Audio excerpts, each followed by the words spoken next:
Hey everybody, Tony D and Little Joan here with a final hot take of the day. Got a lot of stuff to do today, but you're just not going to believe this one. Special thanks to Tim Pool and James Lindsay for pointing out this article. They're tweeting about it and they're just laughing because this is something James Lindsay talks about in his work.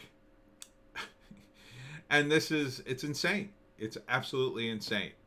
It's from Popular Mechanics. Okay? Why some people think 2 plus 2 equals 5 and why they're right. This is Popular Mechanics. I'd like to see the readership of Popular Mechanics. I'll go, oh, okay. Maybe all my measurements are off. Former mathematician Kareem Carr says it's important to know that your math is abstracting for you. People are always ready to argue about math on Twitter. Carr applies his math knowledge to study human genetic markers of cancer at Harvard. Jesus. Well, that's kind of scary. I mean, and he thinks 2 plus 2 could equal 5, or does? Let's read some of the article. Critical armchair mathematicians are having a moment after a thread about the created nature of numbers spread on Twitter. Kareem Carr, a biostatistics PhD student at Harvard, says that sharing his ideas about numbers and abstraction to a large audience on Twitter helps him find others who think differently and are excited about connecting theory to reality. Oh boy. Yeah, you'll find all kinds of people on Twitter. They're real critical thinkers, that 2% of the population that are obsessively narcissist about themselves and spend all day promoting their books. And while some bad faith critics, continues the article, have flooded his notification with unkind assumptions, he's still happy to put his ideas out there. Oh, you terrible critics who think 2 plus 2 is 4. You're racist! Here's Kareem Carr. Everything you know about 2 plus 2 equals 5. As a former mathematician, I have things to say. Really? In his original thread, Carr points out some simple but provocative truths about the world. Our numbers are our quantitative measures, our abstractions of real underlying things in the universe, and it's important to keep track of this when we use numbers to model the real world. One tweet reads, okay. So let's see. I've got a pen and another pen. That's 2. And I got this pen and another pen. That's 2. And this is 5, huh? Well, I don't think it's 5. I don't think it's 5. I'm not a mathematician. But I'm pretty sure that's not 5. Let's read some of his tweets. The article is basically just about his tweet thread.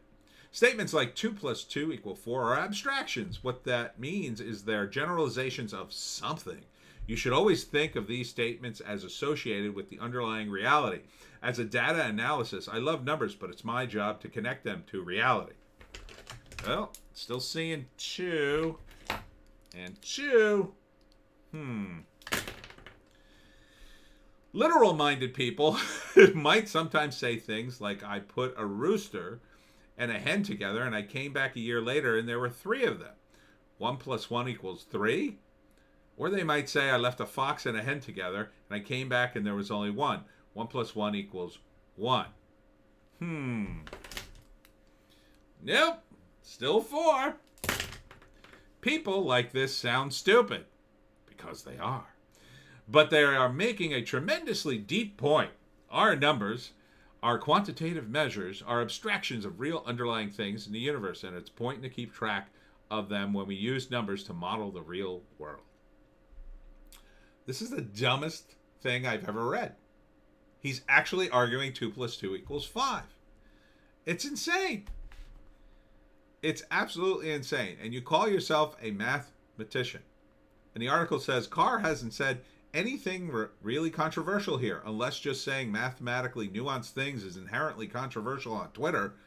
No, it's stupid. It's not controversial. It's stupid. 2 plus 2 equals 4. Why is that so hard? Why are you arguing this? Why is this the hill you're gonna die on? Why are you stretching and contorting yourself to try to make this work? Are you that possessed? That possessed? I guess they are. I mean, this is part of the postmodernist philosophy. If they can make math worthless to mean anything, then nothing means anything. You know? You could say, well, you know, I can't pay my mortgage because I only have $100, but I think I really have $1,000. I guess. I guess that's part of the thing, or it's just I guess it's just part of the degradation of society. He's just another symptom of it.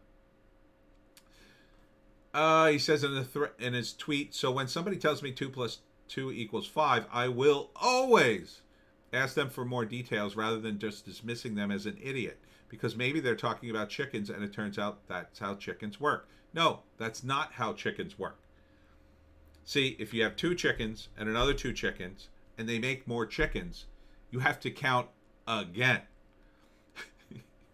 So you're just not counting the baby chickens, right? See, when you say 2 plus 2 equals 4, what I've done there is I've counted the pens, and then I've counted these pens, and then I've added them together, because I have pens in this hand and pens in this hand. Now, if the pens make another pen, what I have to do is then make the calculation. I have 2 in this hand, but I have 3 in this hand. You see how that works? I'm not even a mathematician. Look at me go. These people are just nuts. Let's see how the article ends. While studying pure math, he grew frustrated by the combination of abstraction and fallible human conclusions. No one's fault, he says, just a mismatch in interest. So he began working and studying in biostatistics, analyzing genetic sequencing data collected from patients and looking for markers of cancer. That's what he's doing now, and his exciting thesis, which combines his interest into a very clever answer to a statistical question, will be published next year. But 2 plus 2 equals 4. Okay? Again, you have to count to make the formula. So if you're looking at the markers for cancer and you see 2 markers and then another 2 markers, you go, okay, there are 4 markers for cancer. But then if you go back and the numbers are different, you have to count the markers again. It's not that you can't add, it's you can't count. Well, and you can't add. Or you're refusing to do it. I think you know you're wrong. I think everybody involved with this argument on the side of 2 plus 2 equals 5 knows they're wrong. They know it. But they desperately want postmodernism to work. Because if they can make that work, then anything could work. Anything they can imagine. See, postmodernists want to imagine that people are dear kin. Yes, that they're dear kin. They're not quite people. They're not quite dear. There's something else. Because they imagine it. As a person who imagines for a living, I'm very offended by that thought. Because if I could make it real, believe me, I'd make a whole bunch of stuff real. A whole bunch of stuff. And it would be awesome. Unfortunately, I can't do it. That's why I put it on paper and make comics and make videos. Try doing that instead of this nonsense.